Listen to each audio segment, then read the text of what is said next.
شوف يا أخي ويا أختي، وأنتم ذاهبون إلى فرشكم للنوم، أكيد أنه مر عليكم هذا اليوم وقد وقعتم في بعض المعاصي، مثل غيبة أو نميمة أو سماع محرم أو كلمة محرمة، كلنا أصحاب معاصي. ولكن إذا أويتم إلى فرشكم فقولوا لا إله إلا الله وحده لا شريك له، له الملك وله الحمد وهو على كل شيء قدير، لا حول ولا قوة إلا بالله، سبحان الله والحمد لله ولا إله إلا الله والله أكبر.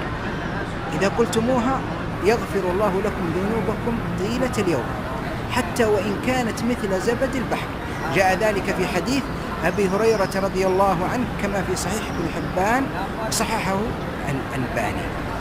فرصة عظيمة والله، وعمل بسيط يغفر الله لكم ذنوبكم، وكذلك إذا دللتم عليها غيركم فالله عز وجل يأجركم ويغفر لكم. اللهم من نشر هذا المقطع فاغفر له وفرج عنه كربه وارحمه يا ذا الجلال والإكرام.